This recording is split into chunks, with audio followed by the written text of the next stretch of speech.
తాకట్టులో ఉన్న బంగారానికి తక్షణ విముక్తి. ఈ రోజు మార్కెట్ రేట్ క్యాష్ మీ చేతిలో. శివ గోల్డ్ కంపెనీ, మీ నమ్మకానికి మా హామీ.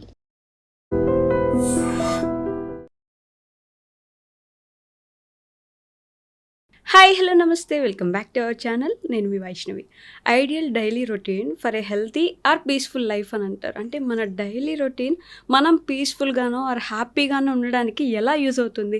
అంటే మనం పీస్ఫుల్గా ఉండడానికి మన మైండ్ సెట్ సరిగా ఉంటే సరిపోదా?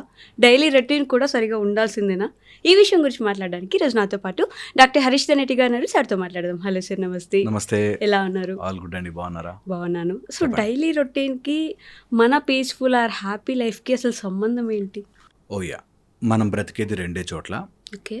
ఒకటి బాడీ, రెండు mind. True.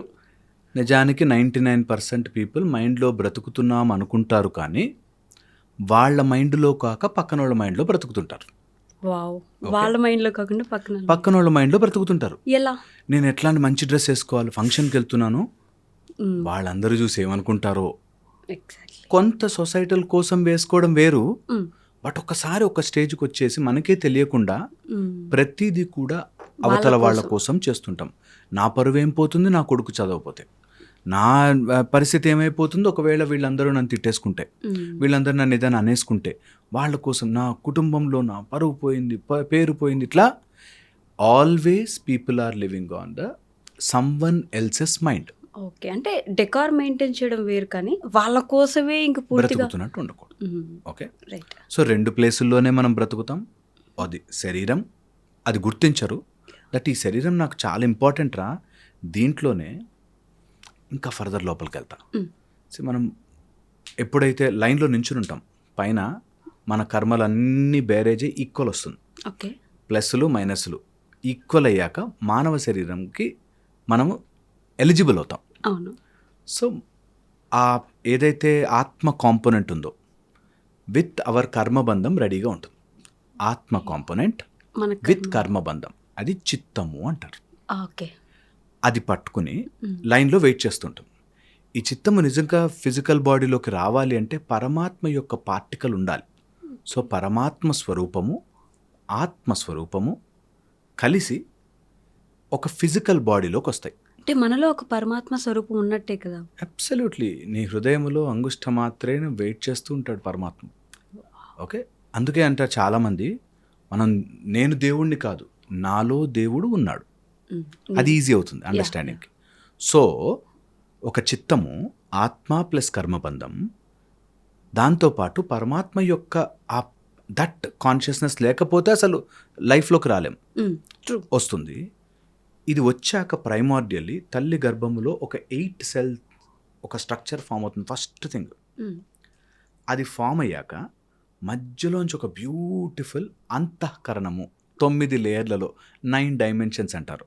It's a big subject, but చెప్తున్నా అందాజుగా. ఎవరైనా వినేవాళ్ళకి సరే మాకు కొత్తగా చెప్పు అంటే అంతఃకరణగా 9 డైమెన్షన్స్లో మన శరీరంలోకి ఒక పై నుంచి ఒక కనెక్షన్ వస్తుంది. పరమాత్మ విత్ పరమాత్మ పార్టికల్ అండ్ ద ఆత్మకర్మ స్వరూపం. ఓకే. అక్కడి నుంచి ఇంకా డివిజన్ స్టార్ట్ అవుతుంది, సెల్ స్టార్ట్ అవుతుంది. ఆ అంతఃకరణ నుంచే మొత్తం అంతా గుంజుకుని, ఎనర్జీ అంతా గుంజుకుని ఈ ఫిజికల్ బాడీ వస్తుంది. ఓకే. అంతఃకరణ నుంచి మొత్తం మనకు అక్కడి నుంచి ఎనర్జీ అంతా ఆ టెలిపోర్టేషన్లో తెచ్చుకుని శరీరము తయారవుతుంది. ఓకే. ఏది జరిగినా ఆ కర్మబంధం ప్రకారమే మనకు తయారై రెడీ అయ్యి వస్తుంది. అందులో వాడికి ఎప్పుడైనా లాస్ట్ టైం ఏదైనా పాపం చేస్తుంటే ఇక్కడ కళ్ళు కానీ, ముక్కు కానీ, ఇది కానీ, ప్రాబ్లం కానీ అన్నీ తయారే వస్తుంది. ఓకే. ఓకే. ముందే ప్రిపేర్డ్గా వస్తుంది. ఫండమెంటల్లీ మనము ఈ శరీరములోనే ఈ ఎక్స్పీరియన్స్ చెయ్యాలి అన్నది గుర్తించాలి. మన శరీరంతోనే ఎక్స్పీరియన్స్ చేస్తాం. ఏది చేసినా ఎలా ఎక్స్పీరియన్స్ చేస్తాము? సెన్స్ ఆర్గన్స్ ద్వారానే ఎక్స్పీరియన్స్ చేస్తాం కదా. చేసినది ఎక్కడ అనుభవిస్తాము? మైండ్లోనే అనుభవిస్తాం. నాకు ఏదైనా టేస్టీగా తిన్నా మైండ్లో అనుభవించాలి. సపోజ్ నీకు ఎగ్జామ్స్ రిజల్ట్స్ వస్తున్నాయి, ఆ టెన్షన్గా నువ్వు సిస్టమ్ చూస్తున్నావు, నీకు ఎవరన్నా అద్భుతమైన స్వీట్ పెట్టినా నీకు అది రుచించదు ముందు. సో నీ మైండ్ దాన్ని ఎక్స్పీరియన్షియల్గానే ఉండాలి. ఓకే. ఓకే. సో ఇలాగ మన శరీరము తయారైనప్పుడు 2 చోట్లే బతుకుతావురా. ఒకటి నీ శరీరము, 2 నీ మైండ్. మిగతాదంతా నువ్వు బ్రతుకుతున్నావని అనుకుంటావు. ఓకే. ఇవి రెండే నువ్వు బ్రతికేది. దీనికి ఒక రెగ్యులర్ రొటీన్ ఎందుకు ఏర్పరచుకోవాలంటే at least to remind yourself నేను ఇందులోనేగా బతికేది అని మనని మనం గుర్తు చేసుకోవడానికి ఒక హెల్దీ రొటీన్ హ్యాపీ లైఫ్ ఉండాలి. ఓకే. అంటే హెల్దీ రొటీన్ హ్యాపీ లైఫ్ అంటే హ్యాపీ లైఫ్కి మన మైండ్ సెట్ని మనం హ్యాపీగా ఉంచుకుంటే సరిపోదా? ఈ daily routine in the sense ఏంటి? ఇప్పుడు పొద్దున్నే నేను ప్రతిరోజు 4కి లేవాలి, 7కి అంతా ఇలా ప్రేయర్ చేయాలి, 8కి అంతా యోగా చేయాలి, 9కి ఆఫీస్కి వెళ్ళాలి. సో ఇది ఈ రొటీన్ గురించి మాట్లాడుతున్నారా? ఇంకేమైనా రొటీన్ ఉందా? రొటీన్లోకి వచ్చేసరికి నార్మల్ ఫిజికల్ వరల్డ్లో కనిపించే రొటీన్ అదే. పొద్దున్నే లేవండి, ఎక్సర్సైజ్ చేయండి, శరీరాన్ని బాగా చూసుకోండి, ఇది ఫిజికల్ రొటీన్. ట్రూ. మెంటల్ రొటీన్లో ఏమవుతుందంటే నువ్వు ఏది లివ్ చేస్తున్నా, whatever you are living in your mind, అది try to pull it back and see. అంటే ఇప్పుడు ఈ ఎక్స్పీరియన్స్ నాకు హెల్త్కి, నా హ్యాపీనెస్కి ఉపయోగపడుతుందా అనేది రొటీన్ అలవాటు చేయాలి. బాడీకి ప్రతిదీ ఎక్స్పీరియన్స్ చేసేయద్దు. యువర్ మైండ్కి మీరు అలవాటు చేయాలి దట్ అదొక రొటీన్లా తయారు చేసుకోవాలి మనం.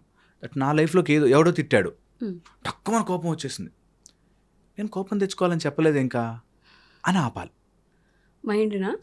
మైండ్ని. That is the place where నువ్వు రియల్గా రొటీన్ డెవలప్ చేయడం స్టార్ట్ చేస్తాం. లేకపోతే ఆటోమేటెడ్ వర్షన్లో బ్రతికేస్తుంటాం, జంతు స్వభావం అంటాం. ఆటోమేటెడ్ వర్షన్, నువ్వు సరదాగా వెళ్ళి ఒక పాము తోకందొక జుప్పలేస్తుంది, అంతేనా? Because that is a neural ఇన్స్టింక్ట్లో బ్రతుకుతుంటాం. రియల్ లైఫ్లో జరిగే ప్రతి సీన్ ఒక రొటీన్ డెవలప్ చేసుకోవాలి, వేర్ ప్రతి ఎమోషన్ నన్ను ప్రొవోక్ చేయకూడదు. న్యూరల్ ఇన్స్టింక్ట్ని కూడా మనం కంట్రోల్ చేయగలగాలి. మన న్యూరలే మనమే కంట్రోల్ చేయాలి. ఇది మర్చిపోయాం మనం. అందుకే అన్న ఫస్ట్ స్టార్టింగే చెప్పింది, 2 చోట్ల మనం బతుకుతున్నాం, మన మైండ్ మన బాడీ. దాన్ని మనము తెలియకుండానే నిద్రపోవాలంటే నిద్రపోతుంది. ఎట్లా నిద్రపోతావు? ఇప్పుడు ఎక్సర్సైజ్ టైం అని రొటీన్లోకి తీసుకురావాలి. అలాగే నాకు సడన్గా వాడిని చూస్తే ఇరిటేషన్, ఆ ఇరిటేషన్ టైంలో పట్టాలి. అదే ఎందుకు ఇరిటేషనా? వాడు ఎప్పుడో ఏదో సీన్ చేస్తే ఇప్పుడు ఎందుకు నన్ను ఇరిటేట్ చేస్తున్నావు? నేను ఇరిటేట్ అవ్వడం వల్ల నా బాడీలో కార్టిజాల్ ప్రొడ్యూస్ అయ్యి, అడ్రినలిన్ ప్రొడ్యూస్ అయ్యి నేను టాక్సిక్ అయిపోతున్నా కదా. I will stop it. That is the routine I'm talking about. ఎలా బిల్డ్ చేసుకోవచ్చు మనం? అభ్యాసము వైరాగ్యం. అభ్యాసం practice practice practice that. And ఒక్కసారి అది ప్రాక్టీస్ చేసి ఆటోమేట్ అయిపోతే you see you are different person altogether. Totally different person. That నేను సందర్భానుసారం పిచ్చిగా బిహేవ్ చేయట్లే. I have a demeanor, I have a status, I have a structure for my body, for my mind. నా mind నన్ను ఎప్పుడు ఇప్పుడు చదువుకోవాలి అంటే మొత్తం అన్ని స్విచ్లు కరెక్ట్ చదువు మీద ఫోకస్ ఉంటుంది. ఇప్పుడు నేను పడుకోవాలి అంటే నీ మైండ్, చాలామంది నిద్ర ఆలోచిస్తూ ఉంటారు, నిద్ర రాదంటారు కదా. నిద్ర రాదు, ఆలోచిస్తూ ఉంటారు. నీ మైండ్ని నువ్వు వదలట్లే, మైండ్ని వదలట్లే అసలు. నువ్వు చెప్పిన ఇన్స్ట్రక్షన్ ఫాలో అవ్వట్లే. నీ మైండ్ పడుకోవాలి కదా, బెడ్ లైట్లు ఆఫ్ చేసి బెడ్ మీద పడుకుంటే ఇంకా తిప్పుతోందంటే నీ మైండ్ నిన్ను కంట్రోల్లోకి తీసేసుకుంది. ఇంకా టాబ్లెట్లు వేసుకునే వాళ్ళు ఉంటారు, స్లీపింగ్ పిల్స్ కదా. So that way 2 routines develop చేసుకుంటే హ్యాపీ లైఫ్ అవుతుంది. ఎలాగా? ఫర్ ఎగ్జాంపుల్, నేను నా ముందు అన్ని రకాల ఫుడ్ పెట్టారు, ఓకే, నాకు డిసిప్లిన్ ఉందనుకోండి, నాకు తెలిసిపోతుంది that I should only eat this. కొంచెం ఒక దేని మీద ఇంట్రెస్ట్ ఉంటే ఒకటి ఎక్స్ట్రా తింటానేమో, but I have a control. నా శరీరానికి నేను చెప్పాను ఏం చేయాలో, ఓకే. అలాగే మైండ్ కూడా ఎవరెవరో ఏదేదో చెత్త వేస్తారు. మైండ్ అంట అట్లా తిరిగి వెళ్ళి చెప్పులు వేసుకుని తిరిగి వెళ్ళి ఆ చెప్పులు బయట వదలకుండా లోపలికి వస్తుందంట. అదే బురదంతా తీసుకొస్తుంది. అలాగా మైండ్కే గేట్ ఎంట్రీ దగ్గర అడ్డుపెట్టి, ఇది ఆలోచన నాకొద్దు, ఈ చెత్త నాకొద్దు, చెప్పులు బయట వదలు అని చెప్పి లోపల పంపించాలి. That this information should not effect me. ఇది బై ప్రాక్టీస్. ఇలా చేస్తే ఎంత పీస్ఫుల్గా ఉంటుందో ఒకసారి ఇమాజిన్ ఇట్. మనం control imagine you are controlling your own mind, saying this is nonsense, I'm not going to think about this. ఇప్పుడు చదువుకోవాలి, వాడెవడేదో అన్న తర్వాత చూద్దాం అనగానే ఓకే బాస్ అని నీ మైండ్ ఒప్పుకొని అందులో పెట్టగలితే ఇట్స్ అమేజింగ్ ఫీలింగ్ కదా, అమేజింగ్ ఫీలింగ్. సో దీనికి ఒక స్టెప్ చెప్తా, ఎవరైనా ట్రై చేసుకోవాలంటే మాటలు మస్తు చెప్తావు బై, ఎలా చేయాలో చెప్పు అంటే నేను చెప్తాను, ఓకే. ఫస్ట్ వచ్చేసండి, నంబర్ 1 థింగ్, నిజంగా మనని బాధ పెట్టే థాట్స్ అన్నిటినీ లిస్ట్ రాసుకోవాలి. నన్ను బాధ పెట్టే థాట్స్. మా ఆయన ఆ మాట అంటే నాకు ఇరిటేషన్, లేకపోతే మా పుట్టింటి వాళ్ళు ఇలా చేశారని నాకు కోపం వచ్చింది. ఇంకో ఏదైనా వాట్ ఎవర్ అన్ని లిస్ట్ రాసుకోవాలి. లిస్ట్ రాసుకొని బాగా ఈజీగా వదలగలిగే ఆలోచన ఏదైనా పట్టుకోండి. ఫస్ట్ స్టార్టింగ్ కాబట్టి వదలగలిగే ఆలోచన. ఆ సీన్ వచ్చినప్పుడు అక్కడ ఒక్కసారి మనం వి షుడ్ స్టాప్. ఈ సీన్ దగ్గర నేను రియాక్ట్ అవ్వను. ఓకే, ఒకళ్ళు కాఫీ తెచ్చివ్వండి అంటే చల్లగా అయిపోయాక ఇచ్చారు, నచ్చని గ్లాస్తో తెచ్చిచ్చారు, నాకు ఇరిటేషన్ వస్తుంది అలా చేస్తే అన్నారు అనుకో, అక్కడ coffee easier, glass okay I can manage, so దీన్ని నేను పట్టుకుంటా ఓకే అని ఫస్ట్ రొటీన్ అలవాటు చేయాలి. దట్ నిన్ను ఇరిటేట్ చేసే స్మాలెస్ట్ ఫ్యాక్టర్ ఏంటి, ఈ విషయంలో నాకు ఇరిటేషన్ వస్తుందండి. ఒక ఆయన బ్రష్ చేస్తుంటే కచ కచ కచ కచ సౌండ్ వస్తుందంట. ఓకే, వాళ్ళ వైఫ్ అది కంప్లైంట్గా చెప్పింది నాతో. గీకుతాడండి, అసలు సౌండ్ వస్తే నాకు ఇరిటేషన్ వస్తుందండి కదా. So try there. అట్లాంటి ఏరియాలో ఓకే ఏంటి నిన్ను బాధ పెడుతోంది, అవతల వాళ్ళ బిహేవియర్ నేను అనుకున్నట్టుగా జరగట్లేదు కాబట్టి ఆ నా అనే దాన్ని ఎఫెక్ట్ చేస్తోంది. ఓకే, అంటే అవతల వాళ్ళ బిహేవియర్ వాళ్ళు ఏం చేసినా మనల్ని ఎఫెక్ట్ చేయకుండా ఉండాలని మనం ప్రిపేర్ అయితే చేతగాని వాడిగా చూస్తారు కదా ఎవరు ఇప్పుడు ఆ అవతల వ్యక్తి మనల్ని అదే పనికి ఇంక ఇబ్బంది పెడుతూనే ఉండొచ్చేమో కదా. చేస్తే ఏమవుతుంది, చూస్తారు వాళ్ళు చేతగాని వాళ్ళలాగా మనని చూస్తారని వాళ్ళ మైండ్లో మనకు ఎలా ఉండాలో మనం ప్రిపేర్ అవుతాం. ఓకే, అంటే ప్రతిసారి ఇబ్బంది పడ్డం ఇష్టం లేకపోవచ్చు కదా. చెప్పేసే గట్టిగా ఇబ్బంది పడ్డం ఎందుకంట, మైండ్లో ఇబ్బంది పడద్దు. Exactly, answer is simple. నువ్వు మైండ్లో ఇబ్బంది పడి నీ పీస్ ఆఫ్ మైండ్ పోగొట్టుకుంటావా, నాకు అది నచ్చలేదు, ఇలా జరగకూడదు, జరిగితే ఇది కాన్సిక్వెన్స్ అని పుష్ చేస్తావా. ఓకే, అలా వచ్చినప్పుడు it should be a major thing. మనం అలా చెప్పాలంటే బిగ్ థింగ్ ఉండాలి. స్మాల్ విషయాలకి చిన్న విషయాలకు కూడా ఎఫెక్ట్ అయిపోవడం ఆపుకోవడం స్టార్ట్ చేస్తే పెద్ద విషయాలు మనం అసలు ఎఫెక్ట్ చెయ్యవు. అయ్యో మీరు నమ్మరండి, నిజము, అదొక్కటే ప్రాక్టీస్. జైళ్ళలో కూర్చుని పెద్ద పోస్టులకు వెళ్ళిన వాళ్ళు ఉన్నారు. అయ్యో నన్ను అందరూ ఏమనుకుంటారు, నన్ను ఇంత ముందుకెళ్ళు బాస్, అన్ని గెలుస్తాం. తిట్టుకున్న వాళ్ళు గొప్ప పొజిషన్లోకి వెళ్ళారు. ఇదే డిఫరెన్స్ నార్మల్ పీపుల్కి, గొప్ప వాళ్ళకి అదే డిఫరెన్స్. ఏంటి గొప్ప వాళ్ళు ఫాలో అయ్యే ఆ రూల్? దట్ ఎవడేదన్నా నేను తీసుకుని అక్కడ కూర్చుని అని బాధపడినావు, నా మైండ్లోకి ఏం రావాలో నాకు తెలుసు. ఓకే, ఎవడెవడు ఎఫెక్ట్ చేస్తాడో వాడు నన్ను ఎఫెక్ట్ చేయడానికి వణకాలి, అంత పొజిషన్కి వెళ్ళిపోతాను. సింపుల్ లాజిక్ ఇది. నేను ఎట్లా ఎదుగుతానంటే నన్ను ఎఫెక్ట్ చేసే వాళ్ళందరినీ మార్చుకుంటూ కూర్చోలేను. ఓకే, నేను ఐ కీప్ గ్రోయింగ్. ఒక ఏనుగంట వెళ్తుంటే డాగ్స్ అరుస్తాయంట. ఒక్కొక్క డాగ్కి నేను ఏం చేశాను, నేను మంచి ఏనుగునే కదా అని చెప్పుకుంటూ కూర్చోకూడదు. Keep moving ahead, grow big. నేను చూస్తేనే భయపడాలి, నేను అనడానికి భయపడాలి, ఆలోచించాలి. అన్న పక్కన వాళ్ళందరూ ఆయన కరెక్ట్గా చెప్తున్నాడా నువ్వు అని చెప్పగలగాలి. సో ఆ గ్రోత్ వచ్చిన రోజున ఆగుతుంది. సరే గ్రోత్ కూడా వద్దుపో, ఓకే, నన్ను ఎవడన్నా ఎందుకంటాడు అంటే ఆ డిస్టెన్స్ నువ్వు తెచ్చుకో. పోనీ అంతగా ఇబ్బంది ఉంటే వన్ థింగ్ ఈజ్ నీ మైండ్ను మాత్రం ఎఫెక్ట్ చేయకూడదు. అక్కడే దట్ ఎనర్జీ జనరేట్ అవుతుంది. That is the healthy routine which we are talking about. Okay, so మనం టాపిక్ నుంచి ఒక్కసారి మళ్ళీ బ్యాక్ అవుతాం. సో లిస్ట్ రాసుకోవాలి, అందులో ఈజియెస్ట్ టాస్క్ ఏంటో చూసుకోవాలి, ఆ టాస్క్ ఎంత ఇరిటేట్ చేస్తున్నా తట్టుకోవాలి. For our practice. వాళ్ళు ఏమనుకుంటారు, వాళ్ళ ముందు నేను చేతగాని వాడిని అవుతున్నాను లేదు, ఇవన్నీ నీ మైండ్ చెప్తుంది. వాళ్ళు అలా చేస్తున్నాను తట్టుకున్నాం అంటే నెక్స్ట్ టైం ఇంకా చేస్తారు, ఇంకా తట్టుకోవాల్సింది, ఇలా ఏవో చెప్తారు. అవన్నీ తట్టుకోవడం స్టార్ట్ చేయాలి. గుచ్చుతున్న ఎఫెక్ట్ కాకూడదు. ఇది ఆలోచనేనా, అది నా ఆలోచనేనా, ఇవన్నీ నా ఆలోచనలే నాకు తిప్పి చెప్తుందా అని స్టార్ట్ అవుతుంది మైండ్లో. ఆ ప్రాక్టీస్ ప్లస్ ఎవడేదైనా అనుకోవచ్చు, నేను నా ఇమేజ్ అనే ఒక దాన్ని పట్టుకుని వేళ్లాడకుండా వదిలేస్తున్నాను. వైరాగ్యం అంటే వదిలివేయగలగడం.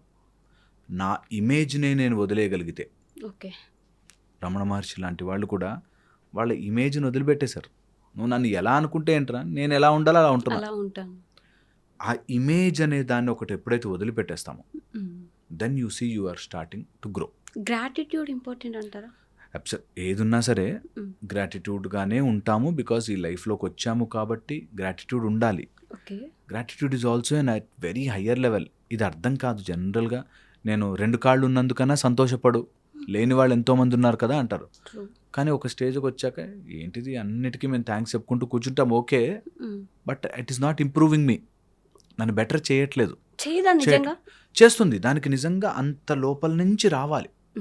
That I'm gratitude for this life, I have a life అనే గ్రాటిట్యూడ్తో రావడం వేరే స్టోరీ. ఓకే. ఆ గ్రాటిట్యూడ్కి వచ్చేంత స్థితి కంటే ముందు అసలు గుచ్చుకుంటున్నావేంటో తీసి పక్కన పెట్టాలి. ఓకే. ఇది ఎందుకు నన్ను ఇబ్బంది పెడుతుంది, దానికి ఏమవుతుంది అనుకొని చేసుకొని, అందరికీ ఒక్కొక్క లైఫ్ ఉంది, వాళ్ళకు మైండ్ సెట్ ఉంది, వాళ్ళకు ఒకటి ఉంది అనే దాంట్లోకి వెళ్ళాలి. ఇది యాజ్ అ రొటీన్ ప్రాక్టీస్ చేయమంటున్నా. ఓకే. కొన్ని రోజులు ఆ రొటీన్లో ప్రాక్టీస్ చేస్తే దెన్ యూ సీ ఆ ప్రాక్టీస్ వల్ల అందరూ నన్ను ఎఫెక్ట్ చేయడం ఆపేశారే, అందరూ ఎఫెక్ట్ చేయడం ఆపేశారే అనే దాంట్లో ఉంటుంది. కానీ నార్మల్ బేసిక్ లైఫ్ అంటే ఫిజికల్ లైఫ్లో ఒక ఎర్లీ మార్నింగ్ నీకు బాగా స్టార్ట్ అయితే ఆ రోజు మొత్తం బాగుంటుంది. సో మార్నింగ్ని నువ్వు ఫ్రెష్గా మైండ్లో ఎలాంటి నెగిటివ్ థాట్స్ లేకుండా ఉంచుకో అని చెప్తా ఉంటారు. స్టాటిస్టికల్గా అట్లాంటివి నడుస్తాయి. ఓకే. స్టాటిస్టికల్గా అంటే 100 సీన్లు అలా పొద్దునే లేచి బాగుంటే, ఓకే, సో ఆ రోజంతా బాగా వెళ్తున్నట్టు అనిపిస్తుంది. ఓకే. నిజం కూడా 100 డేస్లో 70 డేస్ మన లైఫ్ బాగుంటుంది. ఓకే, సరే ఇంకొక స్టెప్ ముందుకెళ్ళి, బికాజ్ యూ వాస్ నేను చెప్తాను. ఓకే, మార్నింగ్ రొటీన్ ఇలాంటివన్నీ పర్పస్ లేని వాళ్ళకి వేస్ట్. ఒక పర్పస్, ఒక ఆవిడ ఉంటుంది, పెద్ద ఆవిడ, ముసలావిడ, చాలా ఏజ్డ్, ఆమె 3:30కే లేచేస్తుంది, ఆమె నిద్ర పట్టదు, 3:30కే లేచేస్తుంది. మోదీ గారు కూడా 3 గంటల నిద్రపోతారు. మోదీ గారు వేరు, పర్పస్, పర్పస్. అలాగా ఆమె పొద్దునే లేచి ఇంకా దగ్గుతా కూర్చుంటుంది, ఇంట్లో వాళ్ళందరూ కోపడు. సో బ్రహ్మముహూర్తంలో లేవడం ఇంపార్టెంట్ కాదు, బ్రహ్మముహూర్తంలో లేచినందుకు నువ్వు ఎలా సాధన చేసుకున్నావు ఇంపార్టెంట్. ఓకే. ఓకే, ఒక ఆయన పొద్దునే వాకింగ్కి వెళ్తాడు, మార్నింగ్ వాక్. ఇంకా ఆయన మార్నింగ్ వాక్ వెళ్తున్నాడు అన్న విషయం ఊరందరికీ తెలియాలి. సో 7 వరకు కూర్చుని అక్కడ అందరినీ పలకరించి, వాళ్ళని పలకరించి, మార్నింగ్ వాక్ చేయాలయ్యా, ఎందుకు చేయదు, మార్నింగ్ వాక్ చేసి గట్టిగా ఉంటామని చెప్తుంటారు. ఓకే. సో ఓకే, చేసావు పట్టు, నువ్వు రోజంతా మంచిగా పొద్దునే లేచి రోజంతా చేసావు. ఇప్పుడు ఈ జనరేషన్ పిల్లలు అడుగుతారు, అయితే నీకేమొచ్చింది అని అడుగుతారు. చాలామంది నా దగ్గర పేరెంట్స్ వస్తారు, వాళ్ళు మీరు ఏదైనా చెప్పండి సార్ మంచి విషయాలు, ఎప్పుడు చూడండి చదువుకోదు, ఫోన్ చూస్తుంటుంది, ఎప్పుడు నేను ఆమెను చూస్తాను అట్లా. ఎవరైతే తల్లి కంప్లైంట్ చేస్తుంది, ఆమె టెన్షన్ పడిపోతావు, స్ట్రెస్ పడిపోతావు. నువ్వు నమ్మేవా దేవుణ్ణి? నువ్వు పొద్దునే లేచి పూజలు చేసేస్తున్నావు, నువ్వు అన్నీ చేసేసుకుంటున్నావు, అయినా నువ్వు స్ట్రెస్ పడితే వాట్స్ ద పాయింట్? ఆ పిల్లవాడు చూసి ఏమనుకుంటాడు తెలుసా, మా అమ్మ అన్నీ చేసినా, పొద్దునే లేచినా, పూజలు చేసినా, వ్రతాలు చేసినా, లేకపోతే ఇంకోటి ఏదో చేసినా, ఏది చేసినా ఆమె స్ట్రెస్ పడుతోంది, వర్రీ అవుతోంది, భయపడుతోంది, ఫియర్ ఉంది. ఆమె నమ్మే దేవుణ్ణే ఆమె సరిగ్గా నమ్మట్లే. నేను నమ్మకపోయినా అట్లాగే ఉన్నా. You see the difference? So అందుకని నిజంగా లోపల నుంచి నమ్మకం వచ్చి పూజ చేసుకుని ప్రశాంతంగా ఉంటే పిల్లలు they see that and get attracted. ఏదో చేయాలి, చేస్తే నాకు ఇది అయిపోద్ది అని నువ్వే టెన్షన్ పడిపోతూ, నువ్వే వరీ అయిపోతూ, నువ్వే స్ట్రెస్ పడిపోతూ. పిల్లలు మాత్రం గొప్ప పొజిషన్లోకి రావడానికి నువ్వు ఇది చేయాలి అంటే చెయ్యరు. నువ్వు చేసావు కదా ఇన్ని రోజులు, కానీ ఏమొచ్చింది అని అడుగుతారు. నేను ఇన్ని రోజులు ఇది చేశానంటే ఎంత బ్యూటిఫుల్ లైఫ్ గడుపుతున్నాను చూడంటే నోరు మూసుకుని చేస్తారు. ఇది ఫ్యాక్ట్.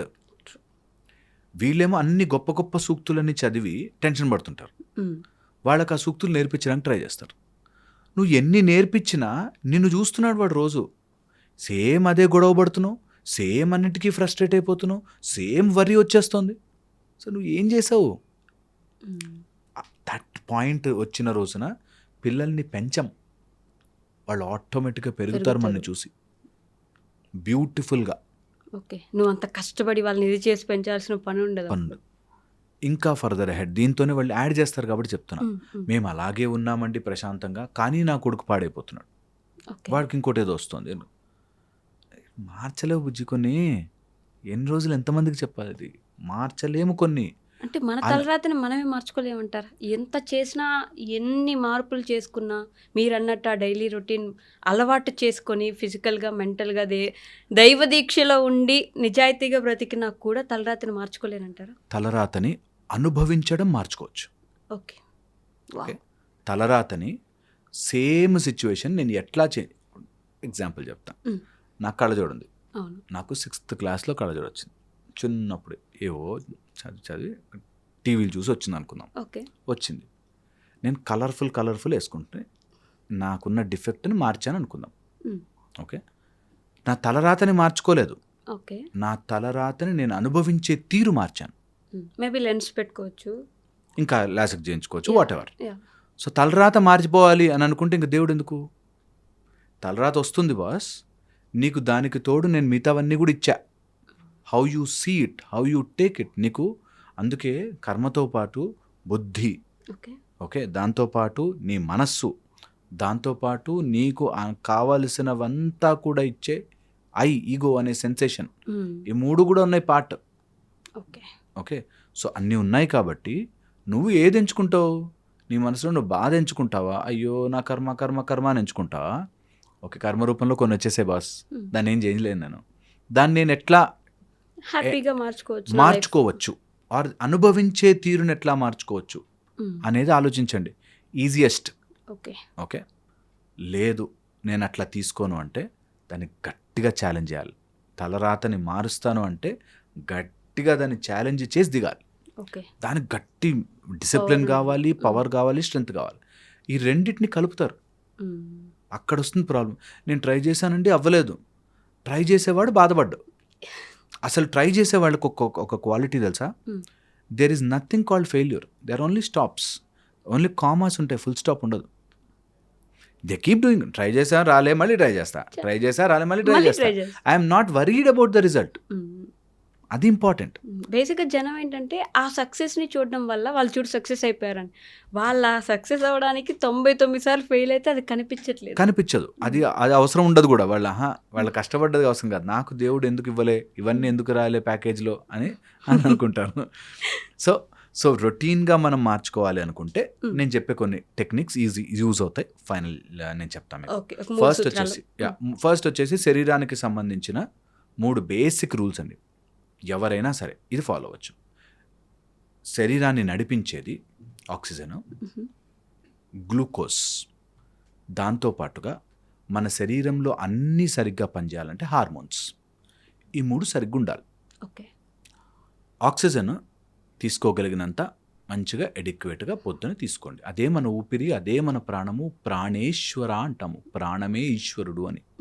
సో ప్రాణం టైం దొరికినప్పుడు డీప్ తీసుకోండి. ఎందుకంటే మనం పుట్టే ముందు ఇన్ని లక్షల వేల సార్లు వీడు ఊపిరి పీల్చి ఆపేస్తాడు అని ఉంటుంది. ఆ లక్షల వేల సార్లు అవగొట్టేస్తున్నావు తొందరగా. సో యూజ్ ఇట్ ప్రాపర్లీ, అవగొట్టేకు. డీప్గా తీసుకొని ఊపిరి ఎక్కువ కాలం బ్రతుకుతావు హెల్తీగా. 1 ఆక్సిజన్. సెకండ్ వచ్చేసి గ్లూకోజ్. మనం అంటే తినేది ఆహారము ఏదైనా సరే, ఈ ఆహారం అనేది లిమిట్లో ఉండాలి. ఎక్కువైనా కష్టమే, తక్కువైనా కష్టమే. సో ఆహారం ఎప్పుడు హెల్తీ. శరీరాన్ని నిలబెట్టుకోవడానికి కావలసిన అన్ని రకాల పౌష్టిక ఆహారాలు లిమిటెడ్లో తీసుకోండి. అలా తీసుకోవాలి అర్థం కాని వాళ్ళు పోనీ అవన్నీ కొనుక్కొని మళ్ళీ బ్రొక్కలి కొనుక్కోవాలి, మళ్ళీ ఇంకోటిదో కొనుక్కోవాలి, స్టార్ ఫ్రూట్ కొనుక్కోవాలంటే అవ్వకపోతే 2 పిడికిళ్ళు మీరు తినగలిగిన దానికంటే 2 గుప్పెళ్ళు తక్కువ తినండి. ఓకే. హెల్తీయెస్ట్గా మారుతారు మీరు. నేను తినగలిగిన దానికంటే 2 తక్కువ. అన్నీ తింటాను నేను, తక్కువ తింటాను, లిమిటెడ్. ఓకే. శరీరం బ్యూటిఫుల్గా అడాప్ట్ అవ్వడం స్టార్ట్ అయిపోతుంది. Okay. Third, the most important, hormones. నీ శరీరంలో మేజర్గా నిన్ను అటాక్ చేయబోయేది నీ ఎమిగ్డలాకి ఇండికేట్ చేయగానే స్ట్రెస్ హార్మోన్స్ అటాక్ చేస్తాయి. దీనిని నియంత్రణలో పెట్టండి. సరదాగా కొట్టి చూడండి, స్ట్రెస్ వల్ల వచ్చే రోగములు ఇంత పెద్ద చాటభారతం లిస్ట్ ఉంటుంది, ఇంత పెద్ద లిస్టు. సో వాటిని తగ్గించుకోండి. స్ట్రెస్ హార్మోన్స్ని తగ్గించే ప్రయత్నం చేయండి. ఏదున్నా ఇక్కడే బతకాలి కాబట్టి ఈ బ్రతకడం కోసం ఈ 3 సూత్రాలు మినిమం ఫాలో అవ్వండి. ఓకే. మైండ్కి సంబంధించి ఇది ఫిజికల్ మైండ్కి సంబంధించిన మీరు బ్రతకాల్సిన రొటీన్. పొద్దునే లేవగానే ఈరోజు నేను ఎందుకు బ్రతుకున్నాను అనేది రొటీన్. ఎందుకు నాకు నేను మస్తు బతికేవరా అనడానికి ఏం చేస్తున్నాను అని ఫస్ట్ పొద్దున్న లేవగానే ఒకటి అనుకోవాలి. నేను వాడి కోసం వీడి కోసం అని వస్తే అన్ని నేను ఈ బ్రతుకుతున్నందుకు భగవంతుడు అంతఃకరణ నుంచి నాకు ఇంత శరీరం ఇచ్చినందుకు ఎందుకు బ్రతుకుతున్నాను అని ఒక పర్పస్ డెవలప్ చేసుకోవాలి. ఓకే. ఒకరోజు దొరకకపోవచ్చు, ట్రై చేయండి, కీప్ ట్రయింగ్. 1. సెకండ్, ఎవరి గురించో నెగిటివ్ కానీ తప్పు కానీ వాళ్ళు ఎందుకు అలా బిహేవ్ చేస్తున్నారు అనేది నేను ఆలోచించాను. మా అత్త ఎందుకు అలా ఉందండి, అత్త ఎందుకు అలా ఉందో నేను ఎందుకు ఆలోచించాలి? అత్త బాధపడుద్ది. నేను అసలు మైండ్లో పెట్టుకోను, అసలు ఎవరి గురించో నేను నా మైండ్లోకి తీసుకురాను. వాళ్ళు ఎందుకు అలా, I am not going to suffer someone else's morality. వాళ్ళు ఎందుకు మోరల్గా లేరు, నేను అన్నీ చేస్తున్నా, నన్ను ఎందుకు అర్థం చేసుకోరు వాళ్ళు అనేది లేదు. అవసరం లేదు నీకు. ఇది రొటీన్లో అలవాటు చేసుకోండి. ఎవరు ఎందుకు బ్రతుకుతున్నారో భగవంతుడికి తెలుస్తుంది, నాకెందుకు ఇందులోకి వెళ్ళాలి. వాళ్ళు నిజంగా వచ్చి హింస పెట్టేసి కొట్టేస్తున్నారు, దెర్ ఆర్ లీగల్ ప్రొసీజర్స్, భయపడద్దు. సో ఫిజికల్గా అబ్యూస్ చేస్తున్నారు, కొడుతున్నారు, ఎమోషనల్, డీల్ విత్ ఇట్, భయపడద్దు. Okay.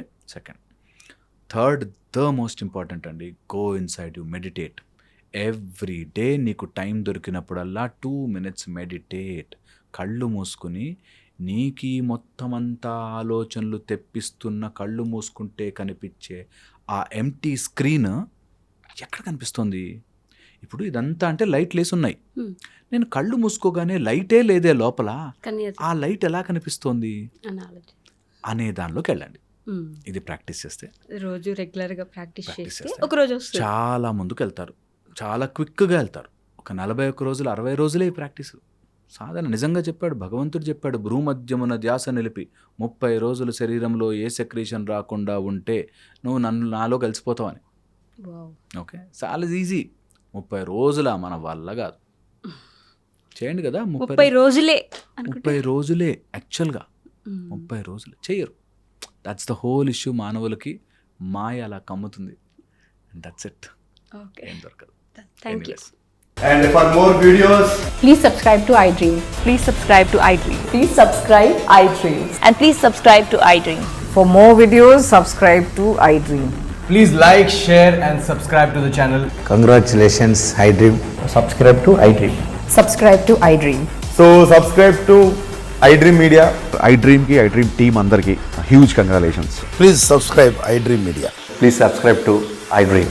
Subscribe iDream. Please subscribe to iDream. iDream అంటే నా కళల ఛానల్ను సబ్స్క్రైబ్ చేసుకున్న నోరు తిరుగుతలేదు, మీరైతే గంట గుర్తు కొట్టండి. For more such videos, please subscribe to iDream. Subscribe to iDream. Please subscribe to iDream. Please subscribe iDream Media. Please do subscribe to iDream. Please subscribe to iDream Media. For best entertainment and information, please subscribe iDream. And don't forget to subscribe to iDream.